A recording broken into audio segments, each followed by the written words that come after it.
Welcome to the Ultimate Depression Survival Kit, How to Overcome and Master Depression with me, Dr. Moses Simiemba. And today we are on day 6. And the topic for today is 13 depression myths and misconceptions busted.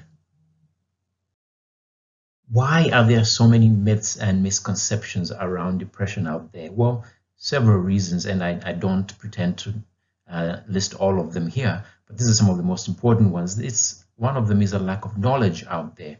There is a lot of correct information about depression out there, but how to access it may be a problem. You know, where to look, even online, when you do a search. Sometimes it will lead you to wrong information.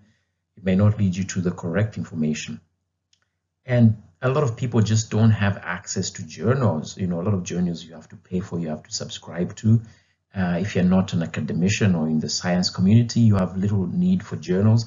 Even if you did access them, it may be pretty hard to understand the scientific language in those journals. So these are some of the factors. And you know also that, the media, in terms of the normal media like magazines, newspapers, they tend to over sensationalize research. They will misinterpret research to make it sensational, to make a big headline, and therefore they do not always interpret research correctly or present research findings correctly. So there could be also a lot of misinformation out there to the general public, simply because these newspapers, these magazines or whatever want to sell. They want to make money. Their interest may not be so much in providing correct information. So misinformation is a big problem, but there are also prejudices in society about certain things about depression. Like men are supposed to be tough, not supposed to be depressed, and things like that. Or that people look at people with mental health issues or mental health illnesses in a certain way and think there's something wrong with you that is different from the other population that doesn't have mental health issues. They don't consider mental health to be real illness and so on. So that prejudices around us that affect how we feel about mental health and depression generally. Fears also, it's very hard to confront something you don't understand. And a lot of people are afraid of facing mental health issues, especially depression, because it is so common, but they don't know how to handle it. They don't know what to say to the person.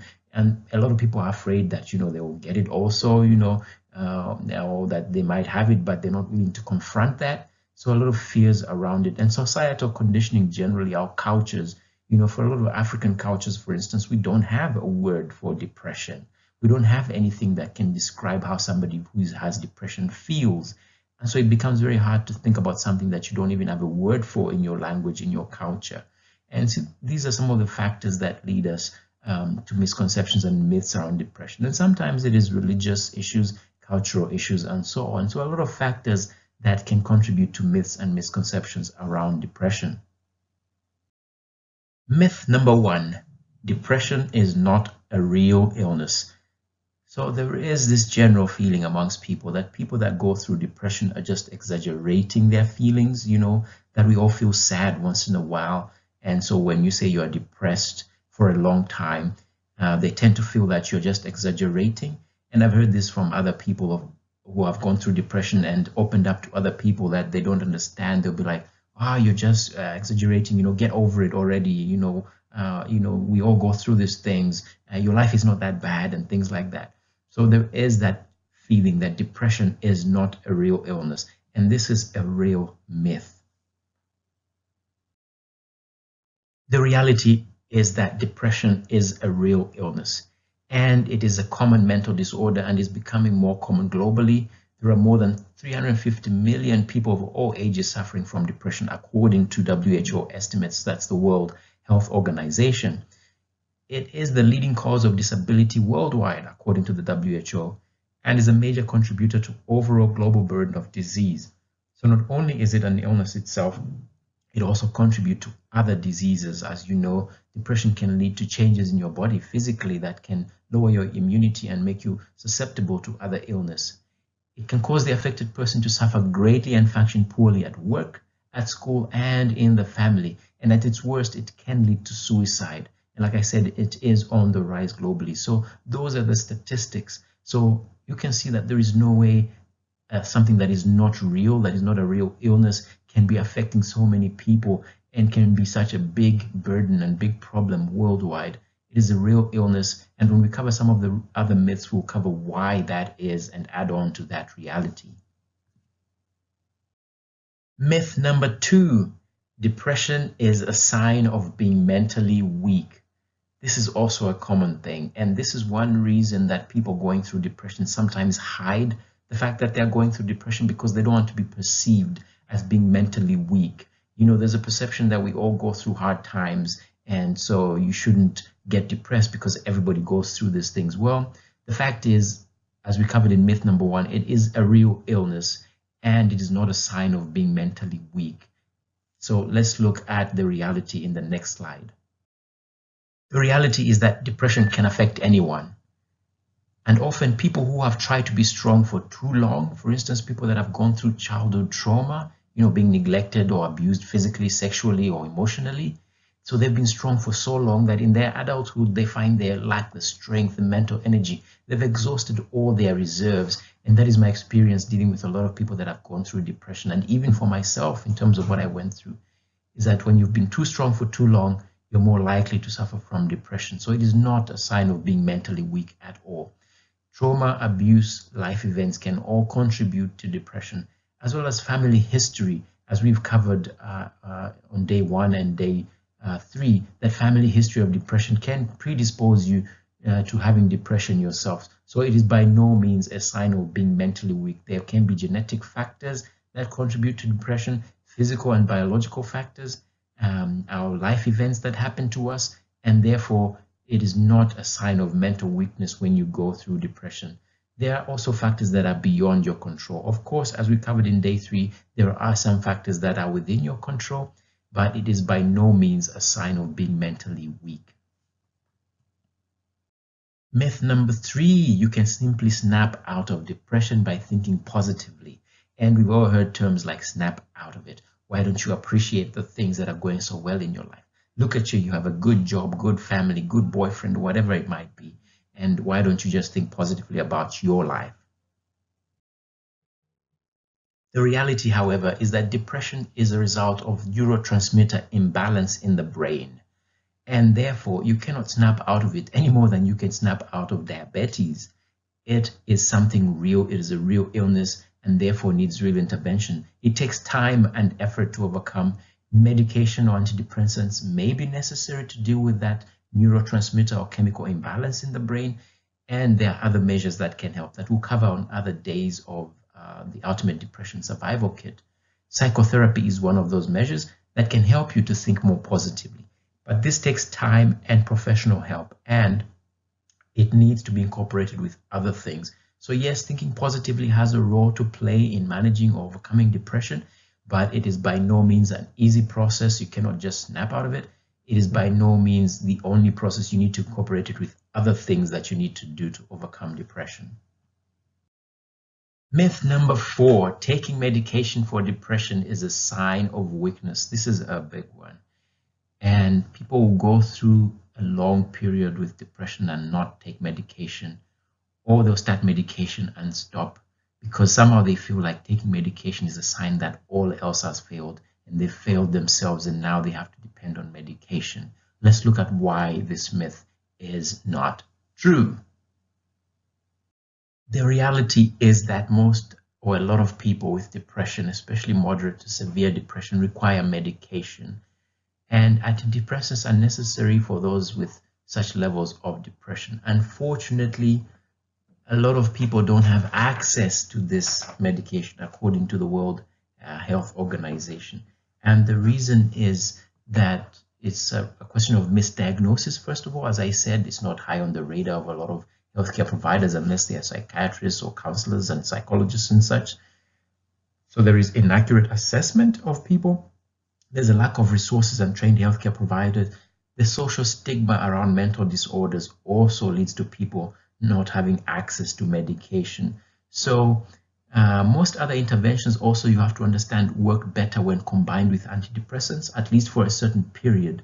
So antidepressants are necessary to counterbalance the neurotransmitter imbalances in the brain, as we've talked about. And on another day, we'll go in more detail on antidepressants and their effects and why they are necessary. but it is by no means a sign of mental weakness when you have to depend on antidepressants. It is a very necessary process to healing, and if you neglect that, you are likely to make very little progress. Whatever other strategies I present to you here, just bear in mind that at least in the initial period of your recovery, antidepressants are a key part of the menu for your recovery. Myth number 5, working hard beats depression. This is a funny one because it kind of says the reason you're depressed is because you're not busy enough. You're not distracted enough. You're not keeping yourself busy enough by working hard. Let's look at the reality behind this myth. The reality is that while working hard can help to deal with depression, if it is something one enjoys doing. So if it's the work you really enjoy doing, yes, it can help you to beat depression. But the other side of this reality is that working is a major cause of stress for a lot of people, work-related stress. We spend a lot of time in the office, at work, a lot of our day, and it can be very stressful in certain work environments. And stress is one of the biggest risk factors for depression. So working hard is by no means the ultimate solution to overcoming depression. Also, work can be used as a cover. A lot of people can use work to cover their depression by keeping busy at the office, knocking off late. They're trying to avoid confronting the realities of their situation, the things that are stressing them, maybe outside of work, like at home, maybe the marriage is in trouble, relationship issues, and so on and so on. They use work as a cover. And so that can be the reality behind work, that it can be not the ultimate solution to depression at all. Myth number 6, depression only happens when something bad happens to you. This arises because sometimes people don't understand how your life can seem to be perfect and yet you are depressed, because they don't understand the other factors that lead to depression. And so there's this perception that depression only should happen when something bad happens to you.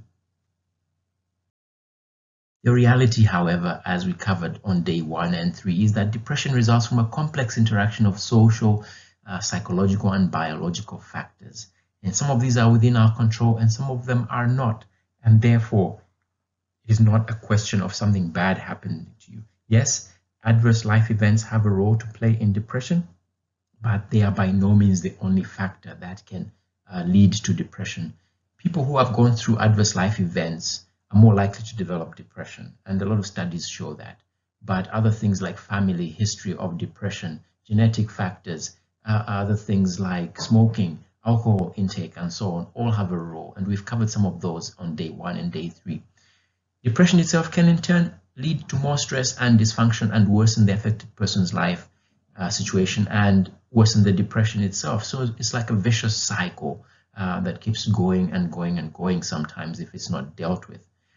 But it can also happen even if nothing bad has happened to you. And that is important to understand, that depression can happen even though nothing bad has happened to you, because adverse life events are not the only factor that predispose you to depression. There are other factors as well, and it is very important to understand and appreciate that.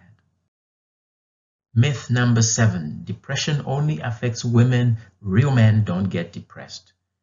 This is a tough one because it's so prevalent in society that people think it is not right or proper for a man to be depressed or to feel low.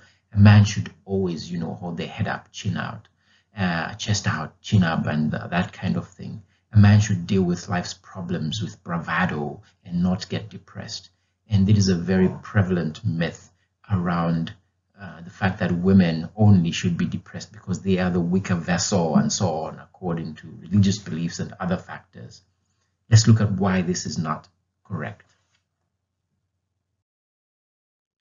The reality is that more women are affected by depression than men, but that does not mean men are not affected. Women are twice as likely to suffer from depression as men. Thus, about a third of depression sufferers are men. However, this also needs to be taken with a pinch of salt, because we know that men are less likely to talk about it if they are going through depression. Men are less likely to seek help, and therefore the numbers are actually going to be huger if you consider those factors, that a lot of men going through it don't talk about it, a lot of men going through it don't actually seek appropriate care, and therefore They are not counted in the statistics. There are a lot of misconceptions about masculinity, and that contributes to men not seeking help when they are going through depression. So it is by no means an illness of women. Men are also affected by depression.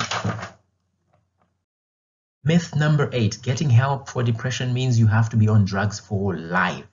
Let's look at why that is not true. The reality is that antidepressants are not the only means of overcoming depression. There are other strategies to overcome depression, and therefore help does not just mean antidepressants. Also realize that some people manage to overcome non-severe depression without drugs. There are other strategies that we'll cover in this program, the Ultimate Depression Survival Kit, that show you how to overcome depression, especially if it's mild or non-severe, without drugs. But also, even if you do get on medication, the length of treatment depends on the severity and number of episodes. So commonly for the first episode, you might be on treatment for 4 to 6 months. And then for subsequent episodes, the treatment period is longer. So it does not mean that you are absolutely going to be on medication for life if you seek help for depression. It depends on these factors.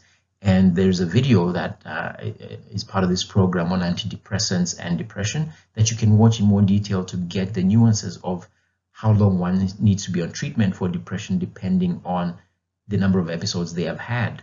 And this can vary from 6 months to 5 years in most cases, but definitely does not mean you'll be on antidepressants forever. Myth number 9, depression will go away on its own. Some people who might be going through depression feel that if they stick it out long enough, it'll just disappear on its own and all the symptoms will resolve on their own. Let's see why this is not the reality. The reality is that depression is unlikely to go away on its own. It takes effort and appropriate care. It takes different measures for depression to be handled. And recurrence is likely if it's not handled well. So you might get better, but you might have a recurrence if you do not handle it well.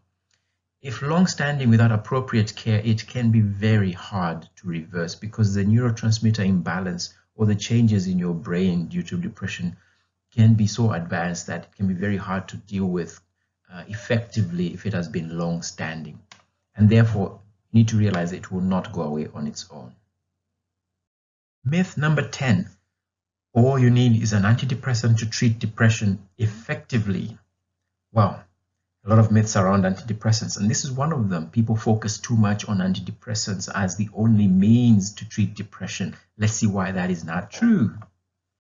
The reality is that antidepressants are necessary for most people at some point during their treatment for depression, but most other interventions work better when combined with antidepressants. So even when you do take antidepressants, when you combine them with other measures, and we look at what those other measures are, such as exercise, meditation, whatever it might be, you will find that it works better than just the antidepressants alone.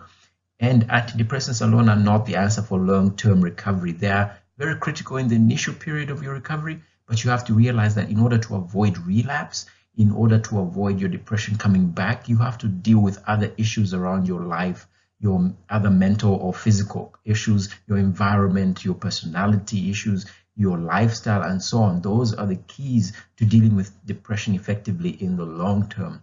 And so antidepressants are not the only answer. Long-term recovery requires lifestyle changes and a lot of personal changes. Myth number 11, talking about your depression only makes things worse.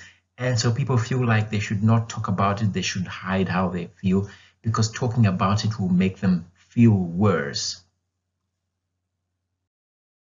The reality is that for a lot of people, the more you try to hide your depression, the harder it gets to deal with. Because let's face it, when you have to pretend to feel a certain way, to feel happy, or that everything is okay, that takes a lot of mental energy, and eventually you're going to run out of that energy to pretend. So you end up feeling much worse if you don't talk about it. Talking can also help to remove stigma from yourself and others. The more you talk about it, the more open you are about it, and the less afraid you are to talk about it and to face the reality. So talking about it actually helps a lot. It can bring relief, and it can also bring clarity. When you talk about what's going on with you, it helps you to think out loud, to talk things through, to process things, and so that can help you to be clearer in your thinking in what's going on in your life. Talk therapy, such as psychotherapy, for instance, or counseling, is one of the major ways to handle depression, and this is very effective, especially when combined with antidepressants. And we will cover this a little bit more on other days of this program. Myth number 12: you can never fully recover from depression. This is a prevalent myth and one that is hard to get rid of. A lot of people feel like they can never really get out of their depression. And I've dealt with a lot of people, helped other people who tend to feel like this, like, I don't think I'll ever really be depression free. Let's see why that is not true. The reality is that there are effective psychological and pharmacological treatments for depression. It is possible to recover and never go back through depression again. A lot of people just have one episode and that's it. It never happens again because they seek the right care or they take the right measures to deal with it. And in some cases, some people don't even seek care or anything. They just find that their circumstances in life change and therefore they're able to get through depression. But that is in cases of very mild or non-severe depression. Most people need some form of intervention to recover from depression. Early care and treatment is the key to recovery. However, the longer you take to seek care for your depression, the harder it is to get out of it. But with commitment to your recovery plan, whatever it might be, it is possible to fully recover from depression and never go through it again. Myth number 13: if your parents or a relative had depression, you will have it too. While this has some truth to it, it is not absolutely true, and let's see why. The reality is, and we covered this on other days of the Ultimate Depression Survival Kit, you are 1.5 to 3 times more likely to suffer from depression if you have a family history of depression. However, family history makes it more likely to have depression. It does not mean you will absolutely go through depression. There are a lot of people who have family members that have gone through depression, but they never experienced depression. So it is a risk factor, but it is not absolute in the sense that once there's a family history, you don't absolutely get depression. So you need to beat these myths and misconceptions because they affect how you perceive what you are going through. If you're going through depression, they affect how you perceive other people that are going through depression. They affect what kind of help you seek or whether you seek help at all. They affect how fast you recover, because if you're bogged down by these myths and misconceptions, then you're less likely to take treatment, stick to your treatment, and find other ways to deal with your depression other than antidepressants and so on. That is why it is important to deal with these myths and misconceptions right now and be in the right frame of mind to know the truth about depression. So I urge you to let go of your preconceptions, have an open mind, arm yourself with the right knowledge, and be willing to accept new things and new ideas that will reframe your thinking around depression. Be willing to try new things too. You never know what can work and what can be right and appropriate for you. And on all the strategies I will share, be willing to try some of them, see what might work for you in your particular circumstances and apply them. Most of all, be willing to accept change. Change your thinking, change your lifestyle, change your habits, and so on as necessary according to what is appropriate and relevant for you. As usual, at the end of every day, we have the exercises in the workbook. So download the workbook for today, go through these exercises, take your time, think through it carefully, and write it down. Writing has power, as I always say. So thank you for joining me for this webinar, 13 Depression Myths and Misconceptions Busted. And I hope I have busted them really well for you.